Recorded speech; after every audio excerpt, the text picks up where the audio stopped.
जिल्ह्यात 5 नगरपरिषद व नगरपंचायत निवडणुका पार पडल्या। जिल्ह्यात 6 पैकी 4 नगरपरिषद व नगरपंचायत निवडणूक 2 डिसेंबर रोजी तर बाळापूर नगरपरिषद निवडणूक 20 डिसेंबर रोजी पार पडली। यात पातूर नगरपरिषद निवडणूक स्थगित करण्यात आली आहे। 21 डिसेंबर रोजी या 5 नगरपरिषद व नगरपंचायत निवडणुकीचा निकाल समोर आला असून अकोट, मूर्तिजापूर व तेल्हारा नगरपरिषदेत भारतीय जनता पार्टीनं आपलं पुन्हा वर्चस्व कायम ठेवलं, तर बाळापूर काँग्रेसनं आपल्याकडे कायम ठेवलं असून बार्शी टाकळी नगरपंचायतमध्ये वंचित बहुजन आघाडीनं बाजी मारली। नव्यानंच झालेल्या हिवरखेड नगरपंचायत भाजपनं काबीज केली। मूर्तिजापूर भाजपाचे हर्षल साबळे, अकोट माया धुळे भाजपा, तेल्हारा वैशाली पालीवाल भाजपा, बाळापूर आफरीन परवीन मोहम्मद जमीर काँग्रेस, बार्शी टाकळी अख्तर खातून अलीमुद्दीन वंचित बहुजन आघाडी, हिवरखेड सुलभा दुतोंडे हे नगराध्यक्ष म्हणून निवडून आलेत।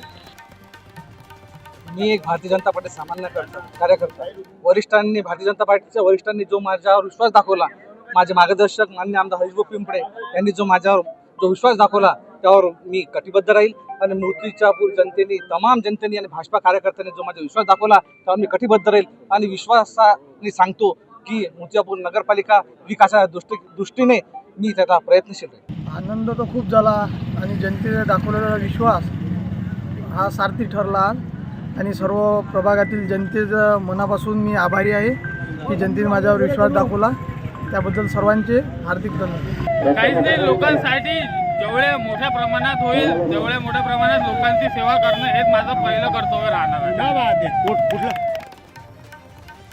सकाळपासूनच विविध पक्षांच्या कार्यकर्त्यांचं लक्ष याकडे लागून होतं। जसजसा निकाल समोर येत होता तसतसा कार्यकर्त्यांचा उत्साह वाढत होता। निकाल हाती येता जिल्ह्यात सर्वच पक्षांच्या पदाधिकारी आणि कार्यकर्त्यांनी मोठा जल्लोष केला। मूर्तिजापूर, अकोट, तेल्हारा, हिवरखेड या 4 ठिकाणी भाजपानं आपलं वर्चस्व सिद्ध केलं, तर बाळापूर नगर परिषदेवर काँग्रेसनं आणि बार्शी टाकळी नगरपंचायतीवर वंचित बहुजन आघाडीनं बाजी मारली। अकोटमधील प्रभाग 14 मधून प्रथमेश बोरोडे जिल्ह्यातील सर्वात कमी वयाचे आणि उच्च शिक्षित नगरसेवक ठरले। जनमत लाईव्ह न्यूज करता अकोल्याहून संजय उमग यांची रिपोर्ट।